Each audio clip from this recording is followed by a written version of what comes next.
और पूर्वी चंपारण में है सीएम योगी। क्या कुछ कह रहे हैं सुनिए एक बार। किया, गरीब को भूखों मरने के लिए छोड़ दिया, यहां के व्यापारियों की संपत्तियों पर कब्जा करके जातीय संघर्ष में बिहार को पूरी तरह लहूलुहान करने का काम किया। बहनों और भाइयों, 1990 से लेकर 2005 के बीच इस बिहार के अंदर 60 से अधिक जातीय नरसंहार की घटनाएं घटित हुई, 30,000 से अधिक अपहरण हुए। न व्यापारी सुरक्षित, न चिकित्सक सुरक्षित, न इंजीनियर सुरक्षित, न बच्चे सुरक्षित।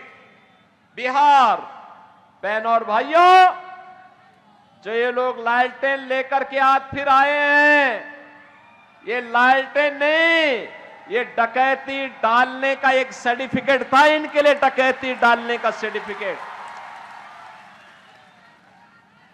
अरे आप याद करिए ना, ये वही लोग हैं जिन लोगों ने लालटेन की धुंधली लाइट में बिहार में जातीय संघर्ष करवाया था। ये वही लोग हैं जो लालटेन के केरोसिन को बेच करके अंधेरा करते थे, फिर घरों में डकैती भी डालते थे। ये वही लोग हैं जो आज बोल रहे हैं ना, बड़ी बड़ी घोषणाएं कर रहे हैं। क्यों? सत्ता में आने के लिए उतावले हैं। इसलिए जिससे पहले चरण 2005 के पहले इन्होंने चारा हजम किया और अब आए हैं आपके राशन को हजम करने के लिए। ये नहीं होने देना है, ये नहीं होने देना है। और इसीलिए आपका आह्वान करने के लिए हम लोग आए हैं। आज बिहार फिर से सुशासन के सुदृढ़ नींव पर एक मजबूत इमारत खड़ा कर रहा है। आज बिहार के अंदर सड़क है, रेल की कनेक्टिविटी है, एयर कनेक्टिविटी है। आज बिहार के अंदर वाटरवे भी है, मेट्रो भी है, इंजीनियरिंग कॉलेजेस की श्रृंखला भी है, हायर एजुकेशन के संस्थान है, आईआईटी, एनआईटी, आईएम, एम्स, ये सब बिहार के अंदर आज है। मेडिकल कॉलेज की श्रृंखला बिहार के अंदर है।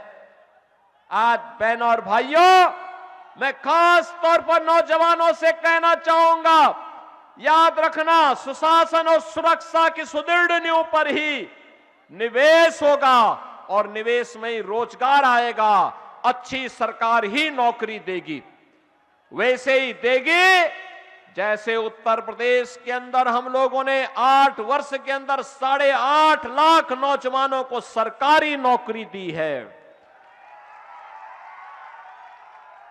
2 करोड़ लोगों को हम लोगों ने स्वतः रोजगार के साथ जोड़ा है।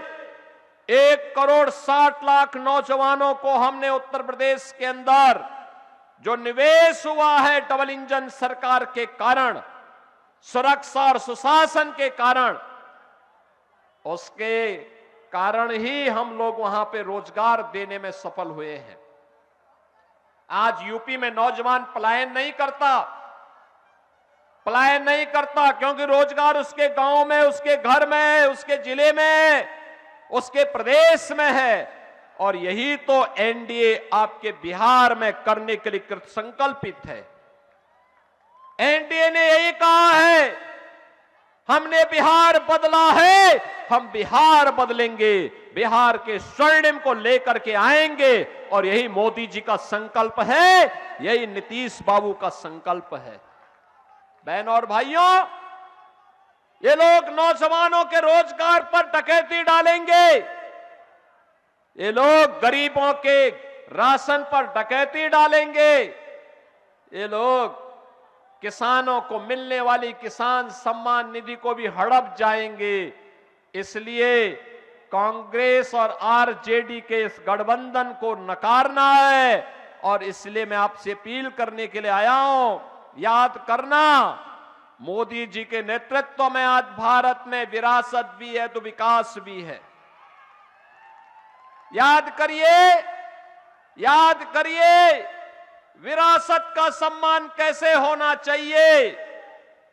यह मोदी जी ने आने के बाद बताया है। काशी में काशी विश्वनाथ धाम और अयोध्या में भगवान रामलला का भव्य मंदिर का निर्माण। अयोध्या में राम मंदिर के लिए पहले संघर्ष होते थे। कांग्रेस के लोग कहते थे कि राम मंदिर नहीं बनने देंगे। मजबूत पैरवी करने के लिए खिलाफ में पैरवी करते थे ये लोग और कोर्ट में कहते थे राम तो है ही नहीं।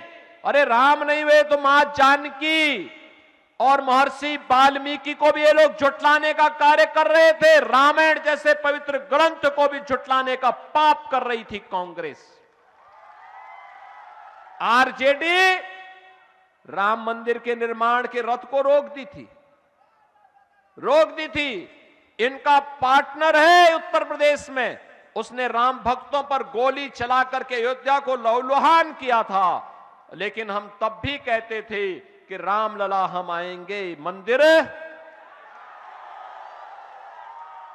हम तब भी कहते थे लाठी गोली खाएंगे लेकिन मंदिर वहीं बनाएंगे। और आज तो अयोध्या में राम मंदिर बन गया ना। और मोदी जी हैं और नीतीश बाबू हैं तो अब तो बिहार के अंदर भी सीतामढ़ी में मां जानकी का भव्य मंदिर का निर्माण हो रहा है ना। क्या ये काम कांग्रेस और आरजेडी करती क्या? दूसरा, मोदी जी पिछले 5 वर्ष के अधिक समय से देश के अंदर 80 करोड़ लोगों को फ्री में राशन दे रहे हैं। 50 करोड़ लोगों को 5 लाख रुपए का स्वास्थ्य का हर साल फ्री में दे रहे हैं गरीब को। कहीं भी जाइए उपचार करा जाइए, कोई समस्या नहीं। बहन और भाइयों, 40 करोड़ लोगों के बैंक खाते खोल दिए गए जिससे आरजेडी और कांग्रेस की डकैती और इनकी दलाली को रोक करके गरीब का अधिकार गरीब को दिया जा सके। और ये मोदी जी ने हर गरीब का खाता खोल करके कर दिया है। बहन और भाइयों, कांग्रेस 60 वर्ष में रसोई गैस का कनेक्शन नहीं दे पाई।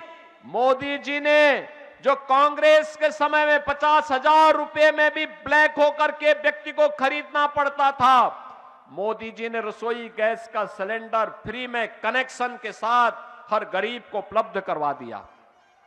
बहन और भाइयों, गरीब के घर में शौचालय का निर्माण, 4 करोड़ गरीबों के घर में गरीबों के लिए घर बनाने के लिए प्रधानमंत्री आवास और 3 करोड़ गरीबों के घर में बिजली फ्री में कनेक्शन देने का काम यह मोदी जी ने किया है। यह डबल इंजन की एनडीए सरकार ने किया है। बहन और भाइयों, ये डबल इंजन की सरकार है। आपसे कहती है राशन मुफ्त देंगे, आपसे कहती है बिजली का कनेक्शन मुफ्त देंगे, रसोई गैस का कनेक्शन मुफ्त देंगे, स्वास्थ्य की सुविधा मुफ्त देंगे। यह केवल एनडीए कर सकती है। एक तरफ नौजवानों के लिए रोजगार और दूसरी तरफ माता और बहन को सुरक्षा और सम्मान के साथ साथ लखपति दीदी बनाने का अभियान। हर माता और बहन के खाते में 1,41,00,000 माताओं और बहनों के खातों में अब तक 10,000 रुपए हर एक के खाते में आ गया है। और अभी तो ये रिहर्सल है, शुरुआत है। जब परिणाम आएंगे 14 नवंबर को, फिर एक बार एनडीए सरकार आएगी तो बाकी माताओं और बहनों को और भी सम्मान मिलने वाला है। मैं नौजवानों से कहूंगा, बहके नहीं, किसी के बहकावे में आने की आवश्यकता नहीं। ये नौकरी क्या देंगे जो आपकी जमीन को हड़प लिए हो? ये लोग नौकरी क्या देंगे जो पशुओं का चारा खा जाते हो? ये केवल अब गरीब का राशन हड़पने के लिए धोखा दे रहे हैं, देने का काम महागठबंधन करने जा रहा है। इनके झूठ और फरेब में आने की आवश्यकता नहीं। हमें तो केवल एक संकल्प लेकर के चलना है। गृह मंत्री अमित शाह जी ने कहा है मार्च 2026 तक नक्सलवाद पूरी तरह समाप्त कर देंगे, भारत की धरती से नक्सलवाद समाप्त कर देंगे। और हम भी आपसे कहने के लिए आए हैं, अरे क्षेत्र तो यूपी से सटा हुआ क्षेत्र है। यूपी में माफिया की क्या दुर्गति हुई है, आप देख ही रहे होंगे। वहां पे कैसे गरीब की संपत्ति को कब्जा करने वाले माफिया हो या बेटी की सुरक्षा में सेंध लगाने वाला या फिर किसी बेटी का अपहरण करने वाला माफिया। उत्तर प्रदेश में उसके लिए दो ही जगह होती हैं, एक उसके लिए जहन्नुम का यमराज के घर जाने का टिकट पक्का, और दूसरा उसने जो भी संपत्ति लूट करके बनाई है उस संपत्ति को हम सरकार के कब्जे में लेकर के गरीब की हवेली उसमें बनाने का काम करते हैं, गरीब के लिए आवास बनाने का काम करते हैं। और इसीलिए मैं आपसे कहने के लिए आया हूं बहनों और भाइयों, एनडीए ही जो एक खानदानी लुटेरे फिर से आपको वायदा करने के लिए आए हैं, इन खानदानी लुटेरों को खानदानी माफिया का संरक्षण देने के लिए और उनका समर्थन करने के लिए कोई समर्थन नहीं करना है। हमारे लिए तो एक ही काम होना चाहिए, जो राम का है वही हमारे काम का है, जो राम का नहीं वह हमारे किसी काम का नहीं। और इसीलिए रक्सौल से भारतीय जनता पार्टी ने प्रमोद कुमार सिन्हा को फिर से प्रत्याशी बना करके उतारा है, और नरकटिया से जेडीयू के प्रत्याशी हैं विशाल कुमार। बहनों और भाइयों, इन दोनों प्रत्याशियों को रक्सौल से प्रमोद कुमार सिन्हा को कमल छाप पर और नरकटिया से विशाल कुमार को तीर छाप पर विजयी बनाना है। सहमत हैं? सभी लोग सहमत हैं?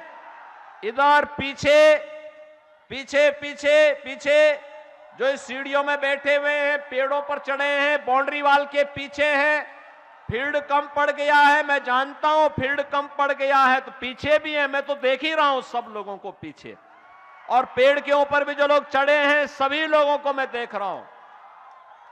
सब लोग सहमत हैं ना? तो दोनों हाथ उठा करके बोलो, आशीर्वाद देना है ना इन लोगों को, एनडीए की सरकार बनानी है ना? सभी लोग सहमत हैं ना?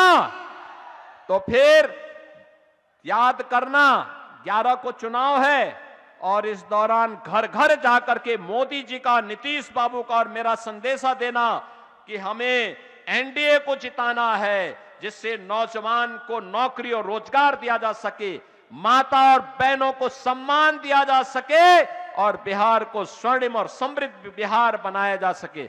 इसके लिए सहमत है ना? सभी लोग सहमत हैं? आशीर्वाद देंगे इन लोगों को? तो मेरे साथ बोलेंगे, भारत माता की, भारत माता की, भारत माता की, वंदे वंदे वंदे, जय श्री राम, जय जय श्री राम। तो देखिए, आप उत्तर प्रदेश के मुख्यमंत्री योगी आदित्यनाथ को सुन रहे थे। विपक्ष पर हमला बोला उत्तर प्रदेश के मुख्यमंत्री ने, और कहा कि ये लालटेन बेचकर अंधेरा करने वाले लोग हैं, ये वही लोग हैं जिन्होंने चारे को हजम किया।